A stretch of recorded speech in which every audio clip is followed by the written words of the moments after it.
주님, 오늘도 우리의 삶을 당신의 뜻에 맡깁니다. 오늘도 당신의 은혜로 우리 모두를 붙들어 주옵소서. 주 예수 그리스도 이름으로 간절히 기도드립니다. 아멘. 오늘 우리에게 주시는 기록된 하나님 말씀 여호수아 15장 1절에서 19절 말씀입니다.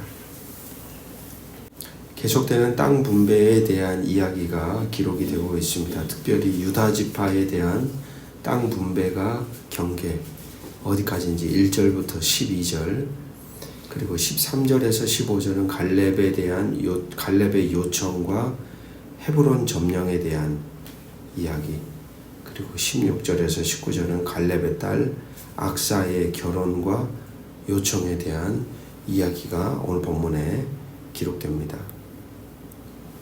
제비뽑기를 통하여 갈렙이 속한 유다 지파가 가장 큰 땅을 분배받습니다. 이 말은 땅의 주인이신 하나님이 큰 땅을 유다 지역이 차지할 수 있는 명분을 허락하셨다는 것을 의미하죠. 제비뽑기라는 것은 자기의 의도와는 상관이 없는, 성경에 보면 자주 등장하는 하나의 하나님의 뜻을 구하는 방법 중에 하나입니다. 그러니까 제비를 뽑았다는 건 하나님의 뜻을 구하였다, 하나님의 뜻에 맡겼다. 그러니까 인간적인 눈으로 어떤 영향을 미치지 못하게 했다는 거예요.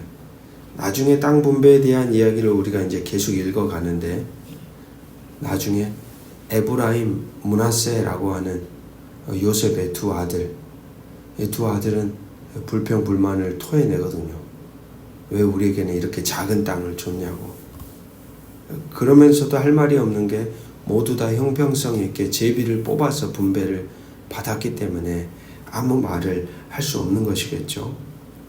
바로 오늘 유다 지파는 그런 맥락에서 하나님이 그 큰 땅을 이 유다 지파에게 허락하셨다. 그 땅을 허락받는 것은 놀라운 은혜입니다. 말씀드린 대로 땅의 주인 되시는 하나님이 주인된 자가 그 땅을 필요한 이들에게 넘겨준 것이죠. 이제 그 땅을 분배받은 남유다 지파 사람들은 그 땅을 정복하면 됩니다. 이게 다 정복이 된 상태가 아니라 그 땅을 허락했고 이제는 그 땅을 자기들이 정복해야 하는 거죠. 전쟁을 통해서. 오늘 본문에는 3명의 사람들을 보여줍니다. 15장 14절 보니까 갈렙이 거기서 안악의 소생 그 세 아들 곧 세세와 아이만과 달메를 쫓아내었고, 어제 본문에도 등장했던 갈렙이라는 사람이 등장하죠. 나이든 출애굽 1세대 아주 노장이었던 그 사람. 14장에서 이미 전쟁을 행하여 헤브론을 정복한 그에 대하여 안악의 세 아들인 세세, 아이만, 달메가 저항군을 이끌고 이 갈렙에게 저항했습니다. 갈렙은 그들을 물리치고 기럇세벨이라 불려지는 드빌까지 완전히 장악합니다. 10명의 정탐꾼들과는 다르게 그는 말뿐이 아니라 실제 그는 자신의 밥임을 시간이 흘렀음에도 동일하게 고백하고 행동했습니다. 그들이 자신의 밥이다 라고 말했던 것처럼, 말처럼 그대로 행동했던 사람이 바로 이 갈렙이라는 사람이죠. 그리고 나서 오늘 두 번째 인물 온니엘이 등장합니다. 17절 말씀, 갈렙의 아우 그나스의 아들인 온니엘이 그것을 점령함으로 갈렙이 자기 딸 악사를 그에게 아내로 주었더라. 이 사람 역시 기럇세벨을 점령하여 갈렙의 사위이자 후계자가 됩니다. 이 온니엘이라는 사람은 나중에 사사기에서 사사가 되어 하나님 나라를 세우는 지도자로 등장하죠. 그리고 세 번째 악사입니다. 갈렙의 딸이죠. 아버지가 허락한 네겝이라는 거친 산지를 부여받습니다. 즉 험한 산지를 개척할 것을 갈렙이 요구한 것입니다. 그럼에도 갈렙의 딸 악사는 그 아버지처럼 믿음으로 나아가 그 땅을 취합니다. 물만큼은 절대적으로 필요하였기에 셈을 요구하여 그 황량한 땅을 마다하지 않고 받아듭니다.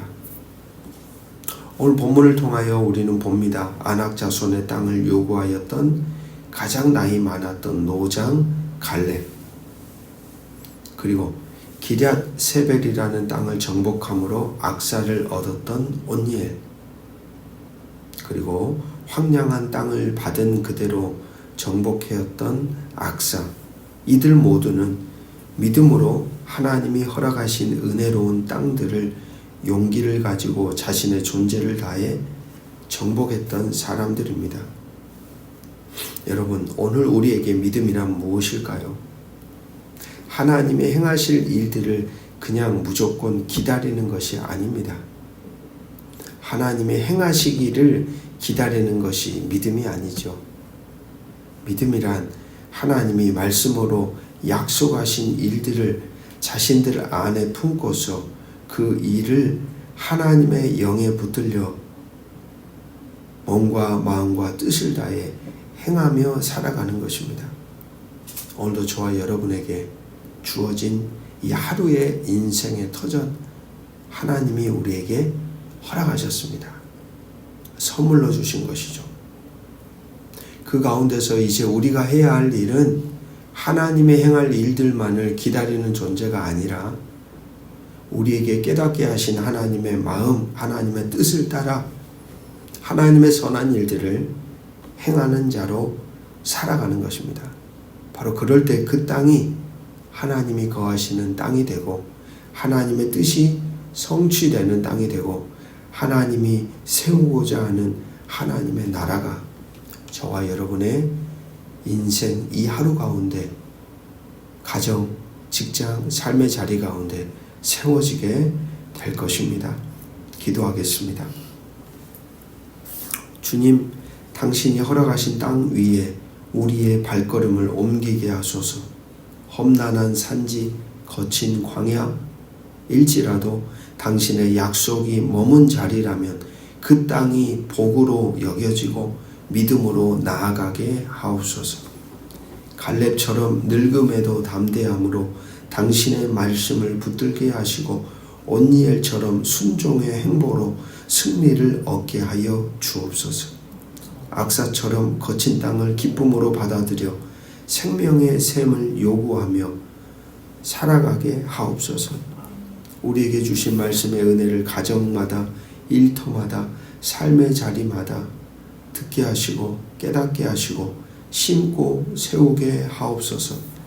그리하여 우리의 모든 길에서 당신의 이름이 세워지고 당신의 통치와 주권이 나타나며 당신이 그렇게 원한 하나님의 나라가 우리의 인생과 일상과 삶의 자리 가운데 저 하늘에서 이루어진 것처럼 이 땅 가운데서도 이루어지는 복된 흔적들을 새겨가는 이 하루가 되게 하여 주시기를 주 예수 그리스도의 이름으로 간절히 기도합니다. 아멘.